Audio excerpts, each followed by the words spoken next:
Hello class. कल की class के अंदर हमने मैग्नेट के बारे में स्टडी करी थी।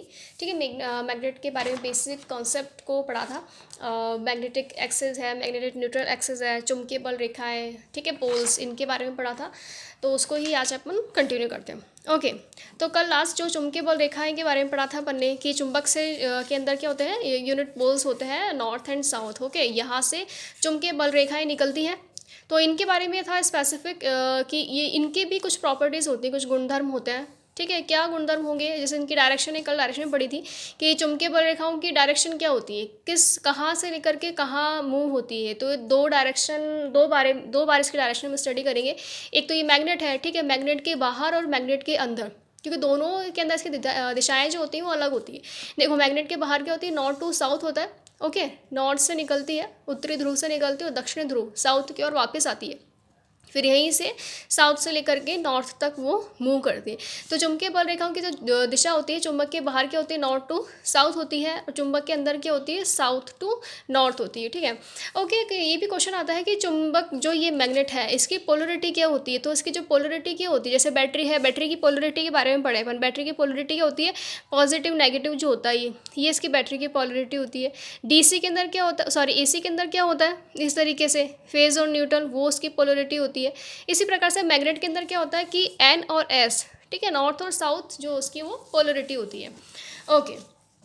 तो और इसके गुणपन पढ़ते हैं कि चुंबक के अंदर जो डायरेक्शन होगी साउथ टू नॉर्थ होगी, उसके आगे एक कंप्लीट पाथ बनाती है। ओके, ऐसा नहीं है कि यहाँ से स्टार्ट हो गई और बीच में ही ब्रेक हो गई, आगे गई नहीं, ये यहाँ से स्टार्ट हो गई, कंप्लीट पाथ ही बनाती है। ओके। अभी चुंबकीय बल रेखाएं कभी एक दूसरे को काटती नहीं है। देखिए, दिख रहा है यहाँ से, कभी भी ऐसा नहीं है कि जैसे ये वाली रेखा यहाँ से आ रही है ना, तो ये मूव होकर के इस तरीके से क्रॉस होकर यहाँ चली गई, इन दोनों रेखाओं को उसने काट दिया। वो नहीं, कभी एक दूसरे को नहीं काटती। यहाँ से मूव हुई तो अपना ही पाथ चूज करके बिना किसी डिस्ट्रैक्शन के ये साउथ पोल की ओर चली जाती है। ओके।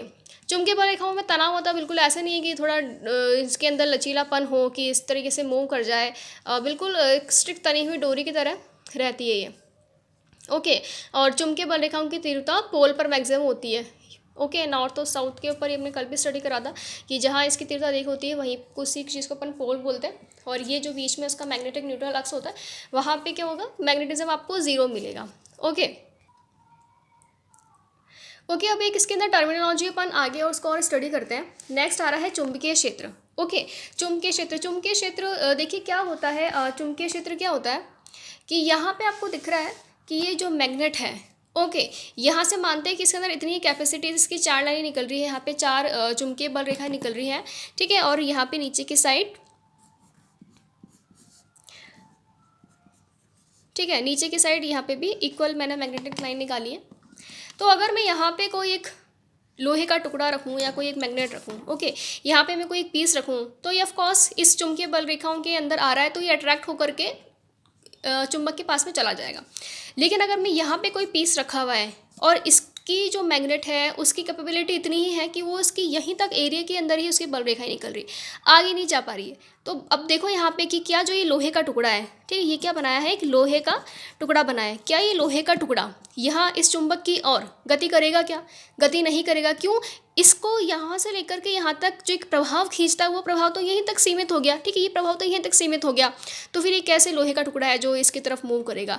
तो इसलिए इस चीज़ को किस कंसेप्ट में समझा जाता है कि मैग्नेट का चुंबकीय क्षेत्र कितना है। ओके, तो चुंबकीय क्षेत्र कहाँ तक रहेगा इसका, ये तो यहीं तक सीमित रह गया। ठीक है, 3D के अंदर देखेंगे पूरा जो मैग्नेट, जैसे मैग्नेट है तो मैग्नेट के यहाँ पूरा जो भी एक एरिया कवर होगा वो कहलाएगा उसका चुंबकीय क्षेत्र, कि जहाँ तक इस मैग्नेट का प्रभाव है कि किसी लोहे की वस्तु को या दूसरी मैग्नेट को अपनी ओर खींच सके। ओके, तो उसको क्या बोलते हैं अपन, चुंबकीय क्षेत्र। ओके, इसकी डेफिनेशन मैंने यहाँ पे लिख दी कि चुंबकीय क्षेत्र क्या कहलाता है। चुंबकीय क्षेत्र किसको कहेंगे अपन, कि चुंबक का वह क्षेत्र जहाँ तक वह लोहे की वस्तुओं को अपनी ओर आकर्षित कर सके। ठीक है, वो एरिया उसका फिर क्या कहलाएगा, चुंबकीय क्षेत्र कहलाएगा। ओके, अब नेक्स्ट इसका टॉपिक आता है चुंबकीय फ्लक्स। चुंबकीय फ्लक्स भी इसके अंदर बहुत एक इंपॉर्टेंट टॉपिक है कि कई बार कन्फ्यूजन होता है कि ये है क्या। तो ये कुछ नहीं ज़्यादा कि जो मैग्नेट के अंदर जो चुंबकीय बल रेखाएं निकलती है ना, इसके अंदर पूरे मतलब एक यूनिट प्लेस में इसके लंबवत तल के अंदर जितनी भी चुंबकीय बल रेखाएं निकलेगी टोटल, वो उसका चुंबकीय फ्लक्स कहलाती है। ठीक है, देखिए यहाँ से ऊपर भी 4 लाइनें निकल रही है, चुंबकीय बल रेखाएं निकल रही हैं, नीचे भी चुंबकीय बल रेखाएं निकल रही हैं। तो इस प्रकार से ये क्या कहलाएगी, इसका मैग्नेटिक फ्लक्स कहलाएगी कि चुंबक क्षेत्र में किसी भी चुंबकीय बल रेखा के लंबवत तल में से गुजरने वाले चुंबकीय बल रेखाओं की जो टोटल संख्या होगी, ओके, वो क्या कहलाएगी, चुंबकीय फ्लक्स। अब ये वेरी इंपॉर्टेंट है क्योंकि इसका जनरली आता है कि इसका सिंबल क्या होता है, ठीक है, इसका प्रतीक क्या होता है, इसको अपन किससे शो करते हैं, इसको अपन लिखते हैं फाई से। क्या बोलते हैं इसको, फाई। ओके, फिर इसकी आती है चुंबकीय फ्लक्स, इसकी आपको यूनिट आती है, इसका मात्रक आता है कि ये यूनिट क्या होगी इसकी, तो इसकी यूनिट क्या होगी, weber. Okay, very very important है टेक्निकल एग्जाम के पॉइंट ऑफ व्यू से कि चुंबकीय फ्लक्स जो होता है उसकी थ्योरी तो ये अपन को जनरल नॉलेज के लिए पता होनी चाहिए, कहते हैं किसे है। बाकी जो नॉर्मल ऑब्जेक्टिव टाइम में क्वेश्चंस आते हैं वो यही होता है कि इसका जो प्रतीक होता है, सिंबल, वो क्या होता है, मैग्नेटिक फ्लक्स का फाई से लिखते हैं और इसकी यूनिट क्या होती है, वेबर होती है। Okay okay, now next is the most important term, चुंबकीय फ्लक्स घनत्व। ठीक है, मैग्नेटिक फ्लक्स डेंसिटी। जैसे डेंसिटी का मतलब क्या होता है, डेंसिटी जैसे जनसंख्या घनत्व की बात करते हैं अपन, जनसंख्या घनत्व का मीनिंग क्या होता है कि एक पर्टिकुलर एरिया होता है, एरिया के अंदर जितना रहने वाले लोग होते हैं उनकी संख्या, तो वो जनसंख्या घनत्व कहलाएगी। ठीक है, अपन को लेकिन जो एरिया लेना होता है कितना, जैसे 1 मीटर स्क्वायर एरिया ले लिया, तो उसी तरीके से चुंबकीय फ्लक्स घनत्व क्या चीज़ें हैं, देखो इसको बिल्कुल चुंबकीय क्षेत्र चुंबकीय फ्लक्स जो होता है और मैग्नेटिक फ्लक्स डेंसिटी, इसके अंदर यही अंतर होता है कि मैग्नेटिक फ्लक्स तो अपन क्या लेते हैं कि टोटल जितनी भी इसकी संख्या हो रही है, चुंबकीय बल रेखाओं की संख्या, ठीक है, चुंबकीय बल रेखाओं की कुल संख्या, ये आपकी मैग्नेटिक फ्लक्स कहलाती है। अगर अपन मैग्नेटिक फ्लक्स डेंसिटी की बात करते हैं, ओके, मैग्नेटिक फ्लक्स डेंसिटी की बात करते हैं, तो उसके अंदर क्या आएगा कि इस मैग्नेट, ठीक है, इस मैग्नेट के चारों ओर का एरिया लेना आपको कितना, 1 मीटर स्क्वायर एरिया, ओनली कि 1 meter square area, 1 meter square area, okay, तक जितनी भी बल रेखाएं होंगी, ठीक है, जितनी बल रेखाएं होंगी या बल रेखाओं की संख्या, बल रेखाएं होंगी, उन बल रेखाओं की संख्या कहलाती है चुंबकीय फ्लक्स घनत्व कहलाता है। ओके, अब इसका भी सिंबल बात करें तो इसका भी सिंबल जो होता है वो सिंबल क्या होता है, ओके, इसका जो सिंबल होता है वो बी होता है, बी से इसको डिनोट करते हैं और ये कई बार एग्जाम में आया हुआ था, इसलिए वेरी वेरी इंपॉर्टेंट। अब इसका सूत्र देखो, सूत्र कैसे बनेगा, इसका डेफिनेशन से बन जाएगा कि हमने इसकी डेफिनेशन क्या पढ़ी है कि 1 मीटर स्क्वायर एरिया तक जितनी बल रेखाओं की संख्या आएगी, ठीक है, तो 1 मीटर स्क्वायर ये एरिया हो गया। यहाँ पर अपन किसकी बात कर रहे हैं, इस जैसे सपोज मानते हैं कि यही 1 मीटर स्क्वायर एरिया है, कि यहाँ से यहाँ तक जो इसका 1 मीटर स्क्वायर एरिया होगा, ठीक है, ये इसको 3D में लेना है, 1 मीटर स्क्वायर एरिया जो होगा वहाँ पे क्या होगा कि कितनी बल रेखाएं जा रही होगी, जैसे मैंने अभी एज्यूम किया इसको इतनी है, तो जितनी बल रेखाएं की संख्या जा रही है वो इसका फ्लक्स घनत्व हो जाएगा। ओके, तो चुंबकीय बल रेखाओं की संख्या को अपन ने क्या पढ़ा है यहाँ पे ऊपर, इसको अपन ने फाई पढ़ा, फ्लक्स पढ़ा है, तो ये फाई हो गया। अब 1 मीटर स्क्वायर एरिया की बात करें, एरिया आ रहा है तो ये एरिया हो गया। अब यूनिट कैसे बनानी है इसकी, क्षेत्रफल की इकाई क्या होती है, मीटर स्क्वायर, और फाई जो फ्लक्स होता है, ठीक है, फ्लक्स की इकाई क्या होती है, यहाँ पे देखो फ्लक्स की इकाई क्या पढ़ रखी है अपन ने, वेबर पढ़ रखी है,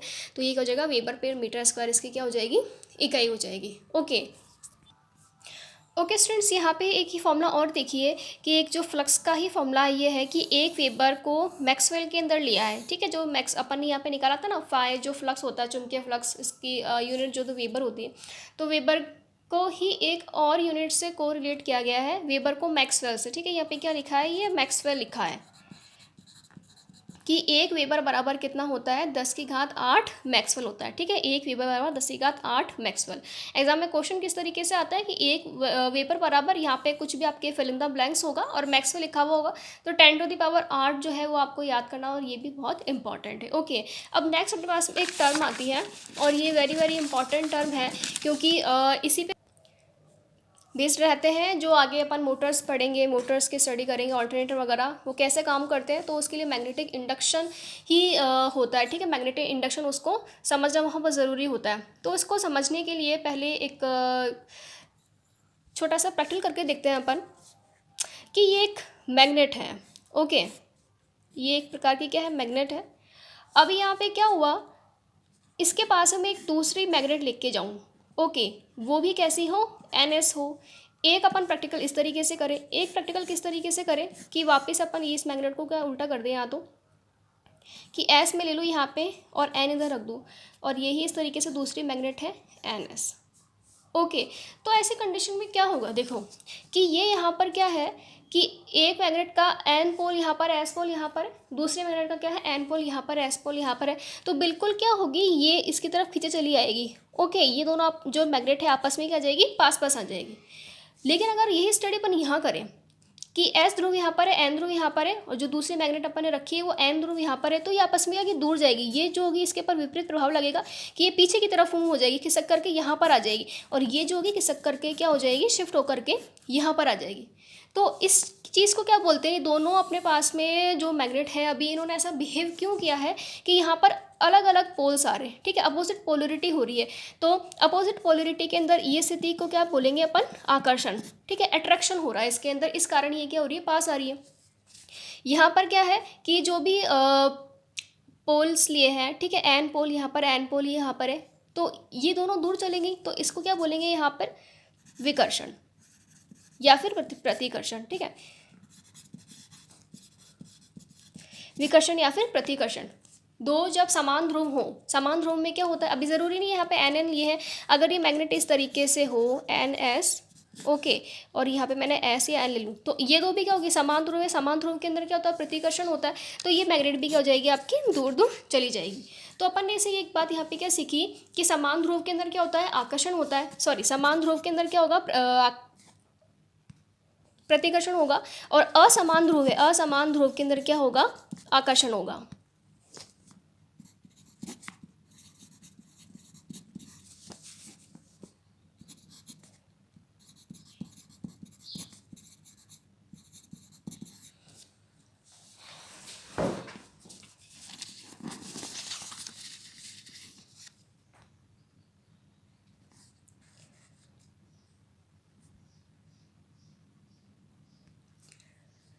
ओके, तो असमान ध्रुव और समान ध्रुव के बारे में बात कर ली। अब इसके आगे अपन एक प्रैक्टिकल और करते हैं।